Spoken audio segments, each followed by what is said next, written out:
Welcome.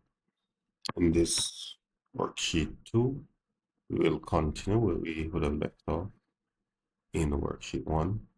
First of all, let's rename sheet 1, worksheet 1.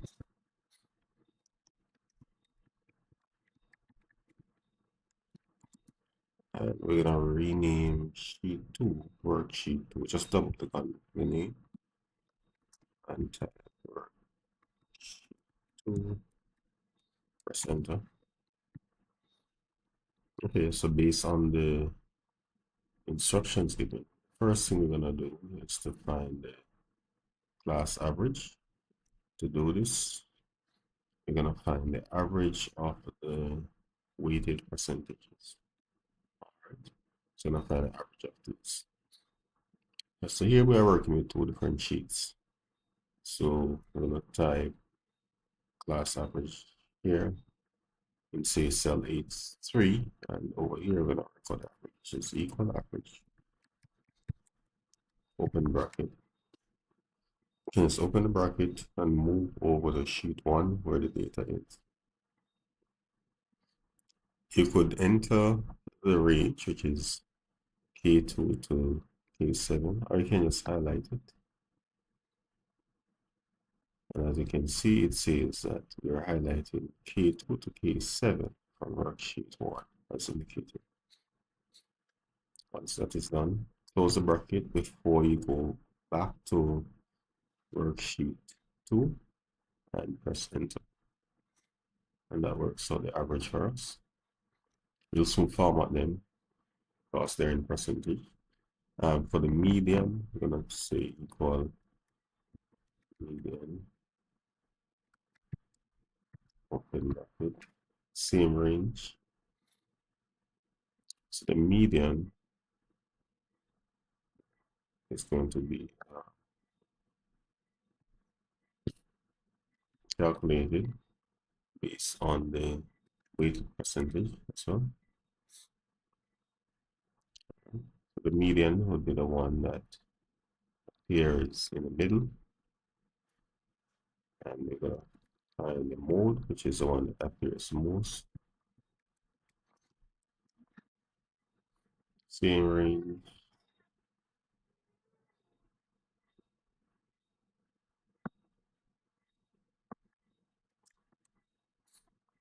And then we're going to have the standard deviation that shows how far the different scores deviates from the average. So let's say equal standard deviation in bracket. Still doing it based on the weighted percentages. Right, so that shows the deviation. I'm going to get the max, which is the highest. Same range.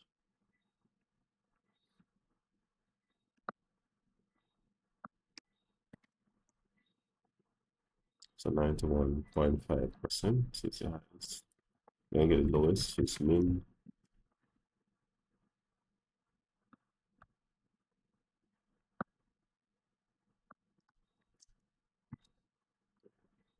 .6 is the lowest percentage.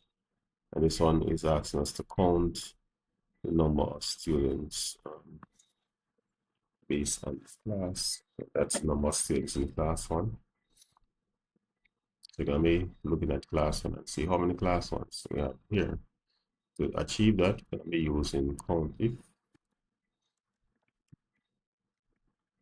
That's a counting based on a condition. So let's say Countif.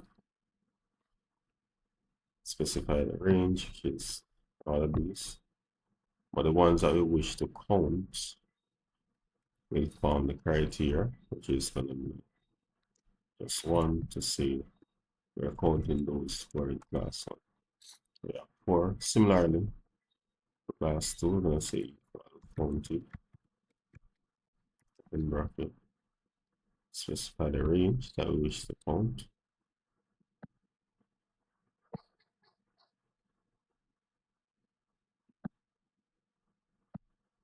All right, and the one that we're interested in here, the 2 So counting those who are in class 2. All right, so here now we're going to be counting based on the letter grade. So we're going to count to see how many E's, how many D's, and so forth were recorded on sheet 1. So letter grades are displayed here. All right, so let's do that. So we're going to say equal count. So we're counting the range that we're using would be over here. All right, so I'm going to be making this absolute so that it doesn't change when we copy it down. If you refuse to make it absolute, it's going to change when it's copied down. Come on. All right, so the letter that I wish to count is located around here, which is first one is E. Press close the bracket. Press enter. All right, so it's basically saying that there's no E on the on sheet 1. And if I drag this down, it's gonna count D, so it's the same idea. So it's worksheet 1, L2 to L7. That's the range where the letter grades are. L2 to L7. If I did not include the dollar signs, the range would change from L2 to L3 to L8. So it would increase by one of the next capital. Of course, you have to check in for A13, which is D. Basically saying that there's no D. Then we just stop it down for the others. And if you check, you would see that there's one C, right?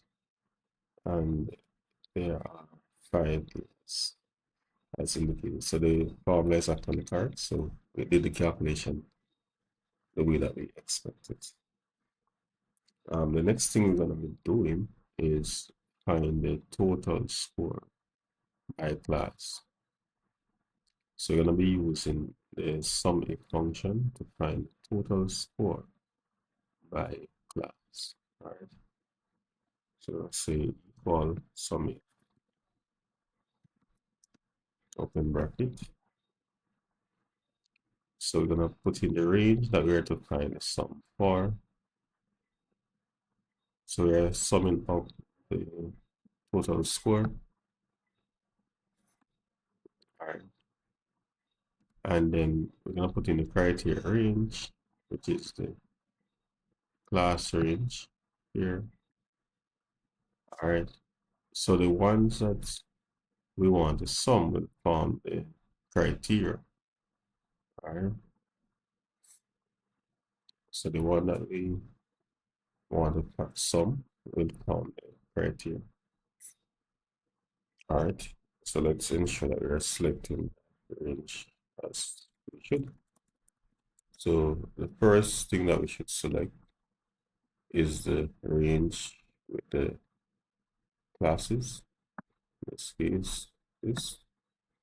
And then since we want to find the sum of the students from class 1, we'll specify that as our criteria. And then we're going to put in the range that we want to sum, which is the total scores here. So pretty much what it will do, it will look within the range here, that's D2 to D7, and it will look for class 1. And wherever there's a match for class 1, it will add the total scores here from J2 to J7. So once you have specified the range, press enter. So 460. Let's do it again for class 2. So you're going to say equal sum. Specify the range where the classes are. Go back to worksheet 1. And the one that we are interested in would be 2. And what we want to find sum for will be J2 J6 percent. So those are the totals. Right. Um,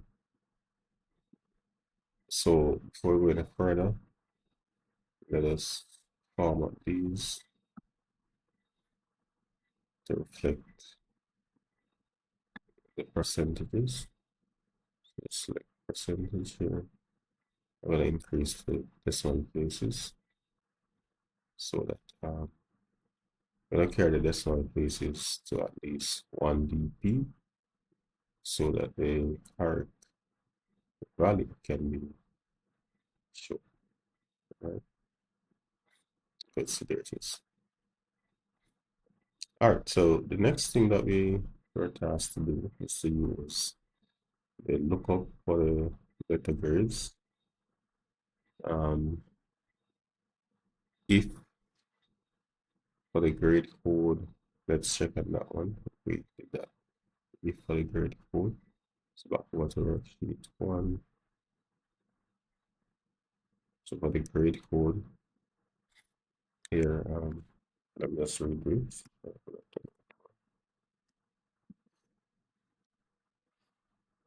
So we're checking for the grade code. We're going to specify the grade code using the if function. So pretty much what we're saying is that if, so you could say if the letter grade here is equal to what is here, and anything that we are taking from the down here will be made absolute, so we're going to put a dollar sign. It's equal to that. So the reason we make it absolute because we're going to be copying them down, and we don't want them to change. So we're saying that if the letter grade is equal to B17, we're going to put fail. So anything that comes from the key will be made absolute. So put dollar sign. And I'm going to keep repeating this. So I'm going to say if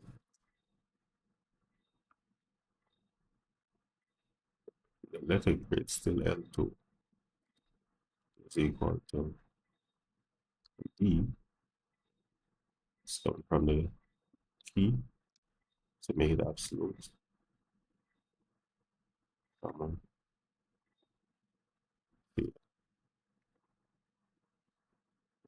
dollar sign here.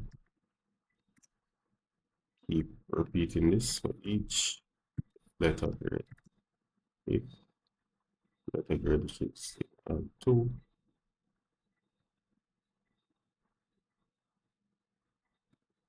is equal to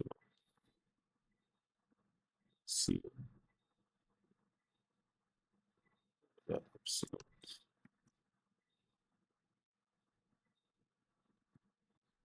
Put pass absolute. Keep repeating that. If letter grade is equal to is equal to C plus dollar sign. Put pass. So anything that comes from the key should be made absolute. If 2 is equal to B minus dollar sign here.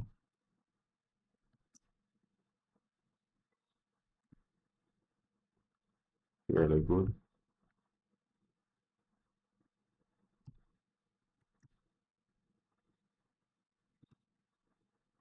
Another if letter grade is L2 is equal to B at absolute with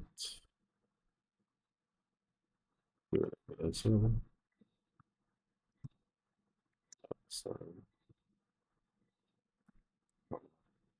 if L2 again, so B plus so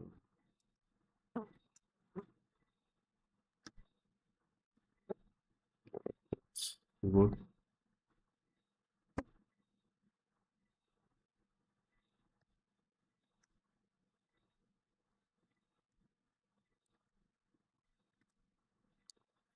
Period is equal to A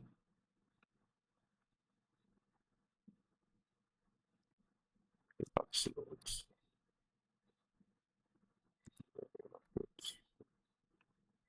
Very good. $10. All right, so now we're gonna close the if functions. So it's 8 of them, so we're gonna put in a close bracket. You'll notice the matching brackets are highlighting. That's the last one. Press enter, and there we have the create code. Then just drag it down, and it will work for all of them. All right. Another way that we could have done it, based on the values. That is the weighted percentage. That's how I would have done it here. So I check K2, which is the weighted percentage. Check it against the grades here. So starting with A, so say if K2 is greater than or equal to A to 80, which is in A24. If that's the case, you're gonna put C24. That's all that we do repeatedly. As I say, if K2 is greater than or equal to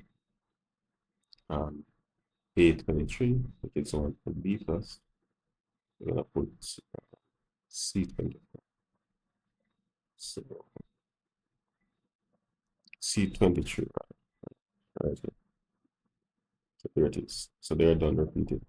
If K2 is greater than or equal to A22, which is one for B, we're gonna put C22. Right, so that's what it's done. And that's done repeatedly. At the end of it, close the bracket 8 times. Right. And of course, for the last one, let's put a 2 empty quotations. All right, so feel free to try both methods. All right, so let's look at the other requirements that we have. So I've used so we're asked to use today to compute the days since submission. So let's head back over to worksheet 1.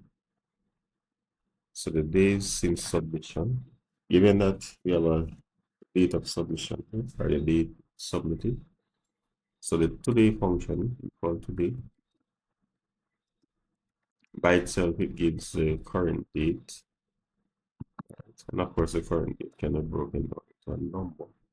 Let me just format it back to date so you can see. So that's what it looks like. So to see the days since submitted, we're gonna say today minus the date of submission. So whatever day is today minus the date that it was submitted. And yes, you might be saying, hey, we actually got a date for our answer. Right? But once you format this to number, so format this to number, you'll see how many days since submission. Right? So that's what we are expecting. What else is there? So we have completed most, if not So you just need to do the lookup for the letter grade. So let's just do the lookup. So there's a function called lookup. So we're going to say equal. So for example, if you want to check to see if a particular letter grade exists, you could have used this. So let's say equal lookup. And the lookup value, in this case, is going to be here.